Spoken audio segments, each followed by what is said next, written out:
भोपाल से प्रस्तुत हैं प्रादेशिक समाचार। नमस्कार, समाचारों के साथ मैं जितेंद्र रघुवंशी। पहले मुख्य समाचार।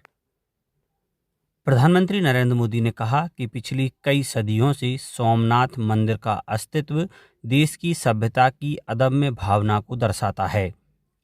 मुख्यमंत्री डॉक्टर मोहन यादव ने जयपुर में TIE ग्लोबल समिट 2026 में निवेशकों और उद्योगपतियों से की चर्चा। भोपाल में 16 जनवरी से महाभारत पर केंद्रित देश का अब तक का सबसे बड़ा सांस्कृतिक आयोजन होगा।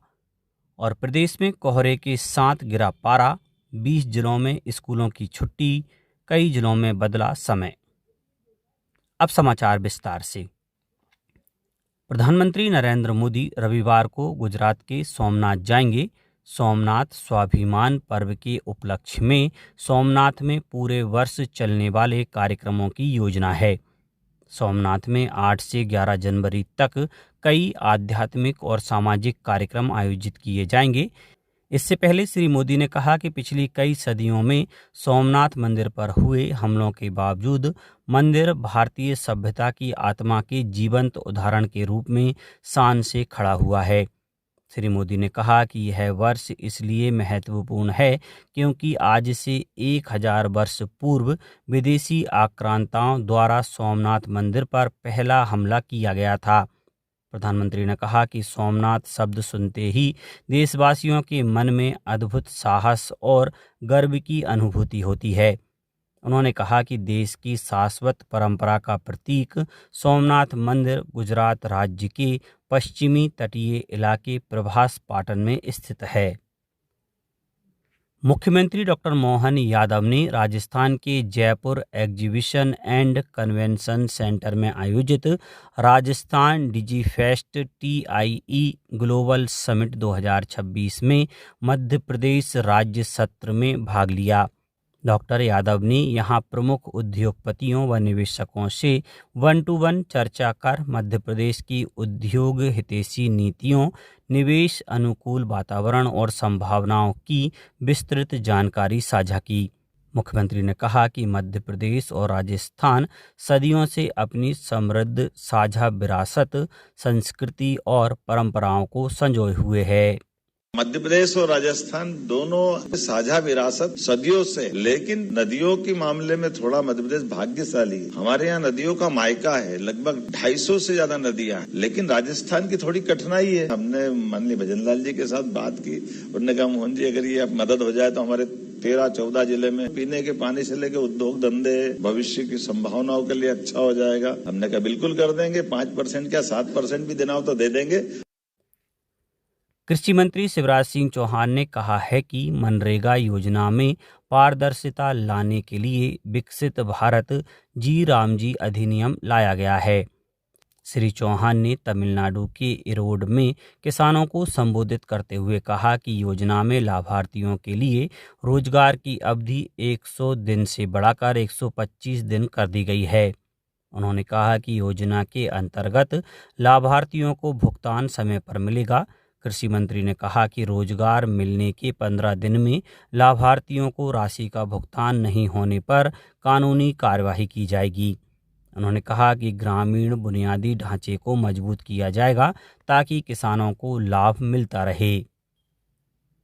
केंद्रीय शिक्षा मंत्री धर्मेंद्र प्रधान ने नई दिल्ली में खत बात मोदी नामक पुस्तक का विमोचन किया। सोशल मीडिया पोस्ट में श्री प्रधान ने बताया कि यह पुस्तक वर्ष 2014 से 2025 तक प्रधानमंत्री मोदी के स्वतंत्रता दिवस समारोहों पर दिए गए भाषणों का संकलन है। उन्होंने कहा कि इन भाषणों में सबका साथ, सबका विकास और सबका प्रयास के सिद्धांत पर आधारित प्रधानमंत्री मोदी की कार्यशैली का प्रमुखता से वर्णन है।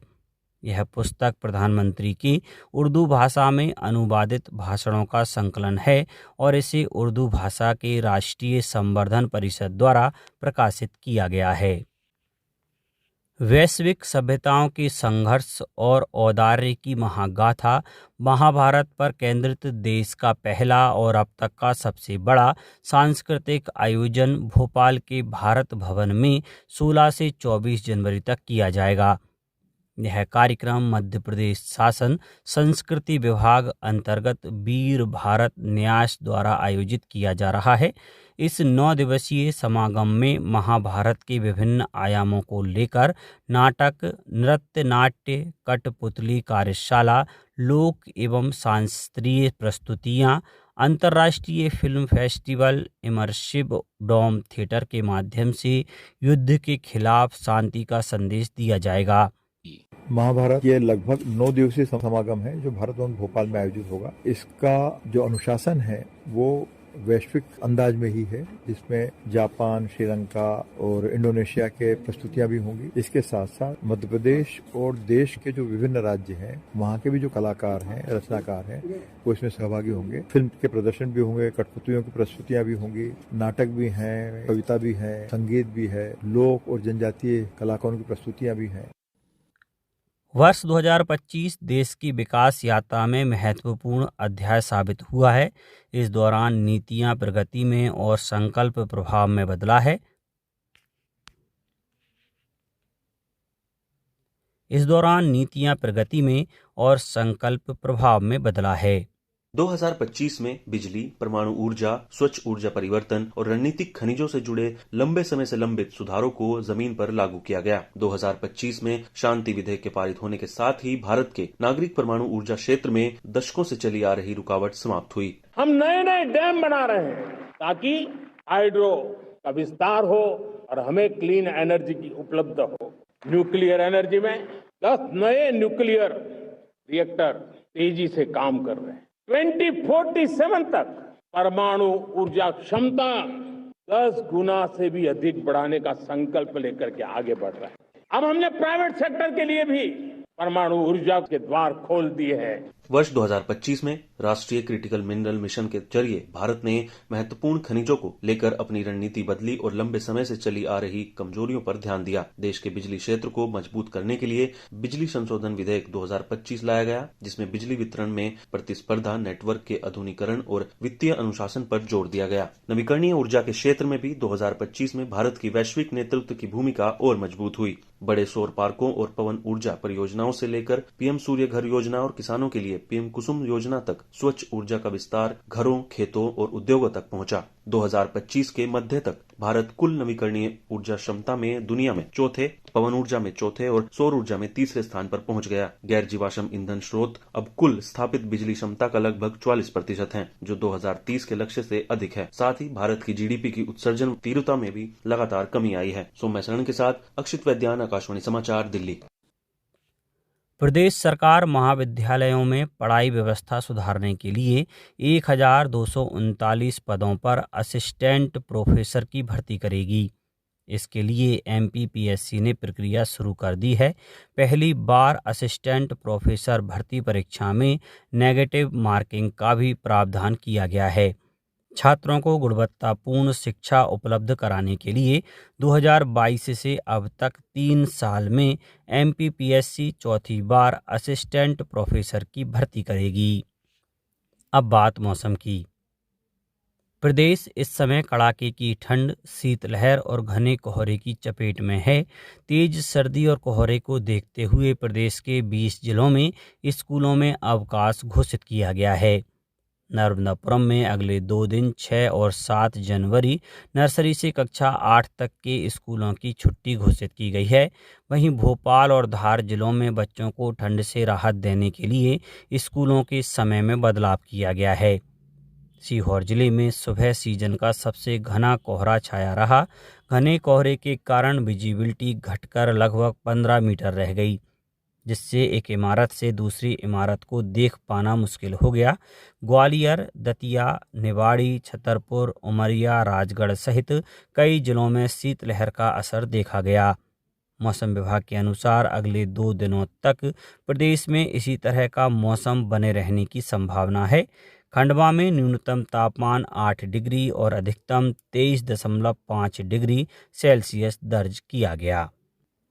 अब कुछ समाचार संक्षेप में। पन्ना जिले में ठंड और शीतलहर का प्रकोप बढ़ गया है। कलेक्टर उषा परमार ने 8वीं तक के स्कूलों के लिए 6 और 7 जनवरी के अवकाश घोषित किया है। अशोकनगर में विशेष गहन पुनरीक्षण के तहत नो मैपिंग वाले मतदाताओं को एईआरओ द्वारा नोटिस पर सुनवाई प्रारंभ हो गई है। सागर संभाग आयुक्त ने निर्देश दिए हैं कि उपभोक्ता के नल कनेक्शन से सैंपल लेकर पानी की जांच कराई जाए और मुख्यमंत्री हेल्पलाइन के माध्यम से प्राप्त जन शिकायतों के निराकरण में आगरमालवा पुलिस ने वर्ष 2025 में उत्कृष्ट प्रदर्शन करते हुए जिले को 93.42% संतुष्टि के साथ लगातार ए ग्रेड प्राप्त हुआ। अंत में मुख्य समाचार एक बार फिर। प्रधानमंत्री नरेंद्र मोदी ने कहा कि पिछली कई सदियों से सोमनाथ मंदिर का अस्तित्व देश की सभ्यता की अदम्य भावना को दर्शाता है। मुख्यमंत्री डॉक्टर मोहन यादव ने जयपुर में TIE ग्लोबल समिट 2026 में निवेशकों और उद्योगपतियों से की चर्चा। भोपाल में 16 जनवरी से महाभारत पर केंद्रित देश का अब तक का सबसे बड़ा सांस्कृतिक आयोजन होगा और प्रदेश में कोहरे के साथ गिरा पारा, 20 जिलों में स्कूलों की छुट्टी, कई जिलों में बदला समय। आज के इस बुलेटिन में बस इतना ही। नमस्कार।